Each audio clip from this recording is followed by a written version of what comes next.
हरे कृष्ण राधे राधे सकल कृष्ण अनुरागी भक्तबृंदेर चरणे आमार शत सहस्र कोटि प्रणाम।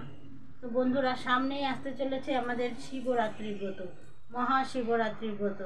তো শিব বা মহাদেব কে, শিবরাত্রি কে, শিবরাত্রি ব্রতের তাৎপর্য কি, কেন বা শিবরাত্রি ব্রত পালন করা হয়, এই সম্বন্ধে আমরা আজকে সব কিছু জেনে নেব বা কীভাবে সহজ সরল উপায়ে বাড়িতে শিবরাত্রি ব্রত পালন করব।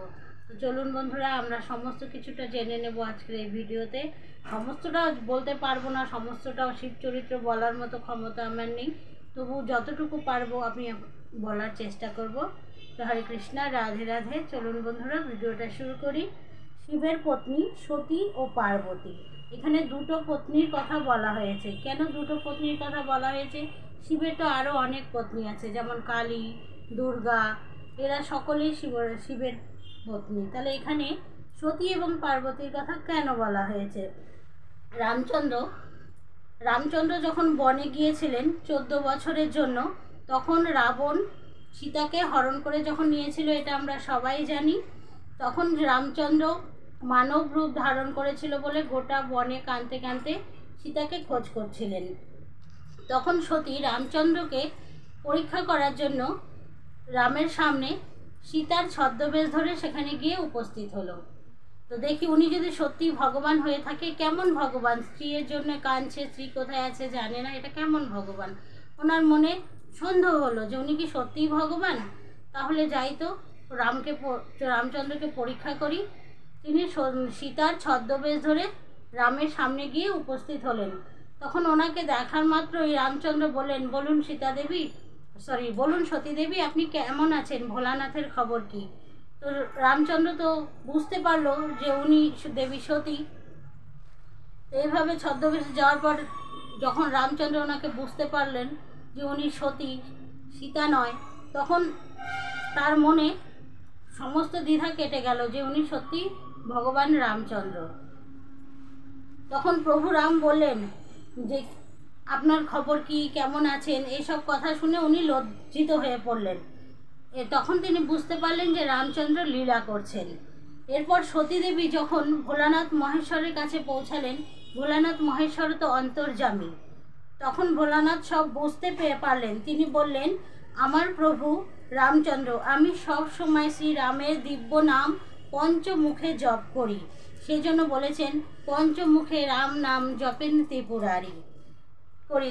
তখন তিনি পত্নীকে ভৎসনা করে বললেন সতীকে যে তুমি যখন আমার প্রভুর পত্নীর বেশ ধারণ করেছ, তাহলে আমি তোমাকে আর আমার স্ত্রীর বলে স্বীকার করব না, আমি তোমাকে মাতৃসম জ্ঞান করব। এরপর সতী পড়ে গেলেন সমস্যায় যে কি হবে। প্রভু ভোলানাথ আমাকে আর স্ত্রী বলে স্বীকার করছে না। এরপর সতী দক্ষ রাজার উপর রাগ করে দেহত্যাগ করলো। সতী যে দক্ষ রাজার উপর রাগ করে দেহত্যাগ করছিল, কেন করেছিল এটা কিন্তু আমরা সবাই জানি, তাই কি না? তো সতী দেহত্যাগ করার পরে হিমালয় রাজার ঘরে আবার পার্বতী রূপে জন্মগ্রহণ করলেন এবং এই হিমালয় রাজার কন্যা পার্বতীর সঙ্গে এই ভোলানাথের যে আবার বিবাহ হয়েছিল, সেটা সেই শিবরাত্রির দিনে। তারা হচ্ছে চিন্ময় স্তরের। ভোলানাথ আর শিব পার্বতীকে আলাদা করে এমন ক্ষমতা কারণে। তো তাদের মহা সমারোহে এই শিবরাত্রির দিন পার্বতী এবং ভোলানাথের আবার শুভ পরিণয় বা বিবাহ হলো। এই জন্যই এই দিনটিকে ভক্তরা মনে রেখে শিবর চতুর্দশী হিসাবে পালন করেন। শিব হলেন ভগবানের অত্যন্ত প্রিয়, ভগবানের গুণাবতার, ভগবানের অংশ বিশেষ। তার সব থেকে তিনি হলেন পরম বৈষ্ণব। আমরা যারা বৈষ্ণব ধর্ম পালন করি বা পালন করার চেষ্টা করছি, তাদের কাছে ভোলানাথ মহেশ্বর হচ্ছে পরম শ্রদ্ধেয়। তিনি হলেন আদি গুরু এবং বৈষ্ণব চূড়ামণি, বৈষ্ণবের রাজা তিনি। সমস্ত নদীর মধ্যে যেমন গঙ্গা নদী শ্রেষ্ঠ, আবার সমস্ত দেবতাদের মধ্যে যেমন কৃষ্ণ শ্রেষ্ঠ, সমস্ত পুরাণের মধ্যে যেমন ভাগবত শ্রেষ্ঠ, ঠিক তেমনি সমস্ত বৈষ্ণবদের মধ্যে শিব সর্বশ্রেষ্ঠ। তিনি হলেন বৈষ্ণব শ্রেষ্ঠ। বৈষ্ণবদের মধ্যে মহা বৈষ্ণব তিনি, মহা বললেও ভুল হবে, তার চেয়েও বেশি, মানে বৈষ্ণব শ্রেষ্ঠ, ওনার উপরে বৈষ্ণব আর কেউ নেই। মহাদেবের অপর নাম আশুতোষ। তিনি খুব সহজে সন্তুষ্ট হন। যখন কেউ তাকে বৈষ্ণব শ্রেষ্ঠ মনে করে তার সেবা পূজা অর্চনা করেন, তখন তিনি খুব খুশি হন।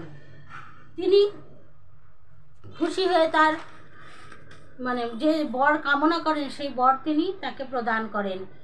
এবং তার নিবেদিত প্রসাদ, বৈষ্ণব জ্ঞানে যদি তাকে ভোলানাথকে পূজা করা যায়, সেই ভক্ত যে প্রসাদ নিবেদন করেন সেই প্রসাদ ভোলানাথ আনন্দের সঙ্গে গ্রহণ করেন। শিবের উচ্ছিষ্ট প্রসাদ যারা গ্রহণ করেন তারা মুক্তি পর্যন্ত লাভ করেন। তিনি এত বড় বৈষ্ণব যে তার অনুমতি ছাড়া কেউ ধামে প্রবেশ করতে পারে না।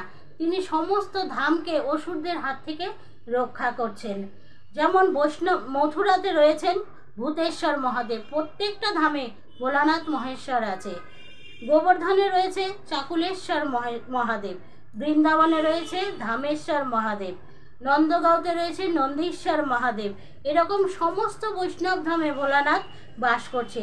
বৈষ্ণবরা যখন ধামে প্রবেশ করে তখন ভোলানাথ তাদের আশীর্বাদ করেন।